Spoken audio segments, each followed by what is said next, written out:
Baik, Assalamualaikum warahmatullahi wabarakatuh. Perkenalkan, nama saya Suci. Saya lahir di Pangkep pada tanggal 30 Oktober 2006. Nah, sekarang umur saya ini hampir 19 tahun dan sekarang saya adalah seorang mahasiswi psikologi di Universitas Negeri Makassar. Saya adalah anak pertama dari 2 bersaudara.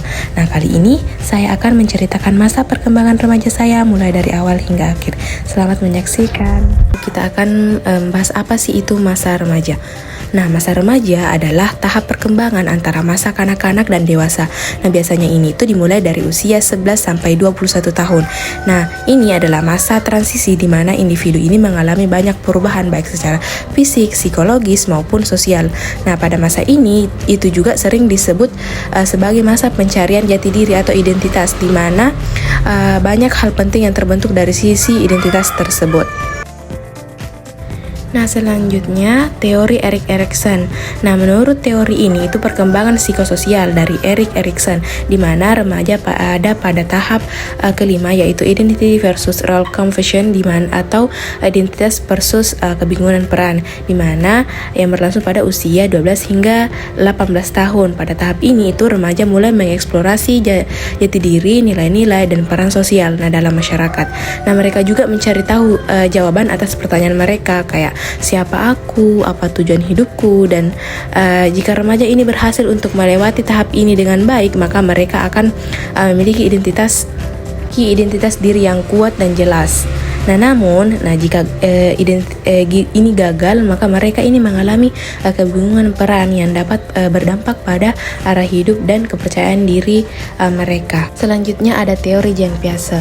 Nah, menurut Jean Piaget ini remaja berada pada tahap perkembangan kognitif yang disebut dengan operasional formal, yang dimulai sekitar usia 11 tahun ke atas, di mana tahap ini tuh remaja mulai berpikir secara abstrak, logis, dan terstruktur. Nah, mereka ini tidak hanya memahami hal-hal yang nyata, tetapi dia juga bisa memikirkan kemungkinan, membuat hipotesis, dan mengevaluasi berbagai alternatif. Nah, remaja ini juga bisa menunjukkan pemikiran kritis, idealisme, serta kemampuan untuk merefleksikan nilai-nilai moral dan persoalan filosofis. Selanjutnya ada teori dari Morak atau Colbert. Nah, remaja pada tahap ini itu cenderung untuk menyesuaikan perilakunya agar diterima oleh orang lain dan mentaati aturan demi menjaga ketertiban.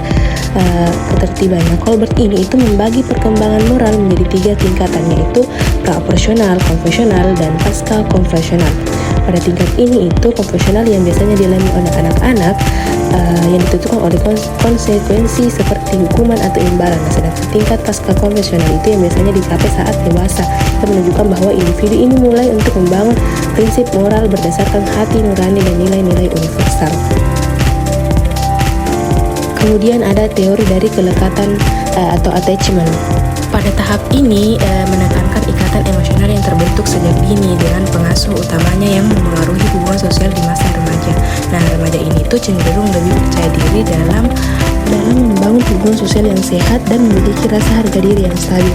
Nah, sebaliknya remaja dengan kelekatan tidak aman mungkin menghadapi kesulitan dalam menjalin hubungan yang mendalam, merasa cemas, atau mencari pengakuan dari kelompok sosial untuk merasa diterima. Selanjutnya kita akan masuk ke tahap perkembangan remaja, mulai dari remaja awal, remaja tengah, remaja akhir. Nah, remaja awal adalah remaja yang mengalami perubahan fisik yang signifikan seperti pubertas, mereka yang mulai mencari identitas diri tetapi masih sangat bergantung pada orang tua dan keluarga. Nah, yang kedua itu ada remaja tengah. Remaja tengah ini mulai lebih mandiri dan mulai mengeksplorasi nilai-nilai serta kepercayaan diri mereka. Yang ketiga itu ada remaja akhir. Nah, pada tahap ini itu remaja telah mencapai kedewasaan fisik dan mulai untuk mengembangkan identitas mereka dengan lebih stabil gitu.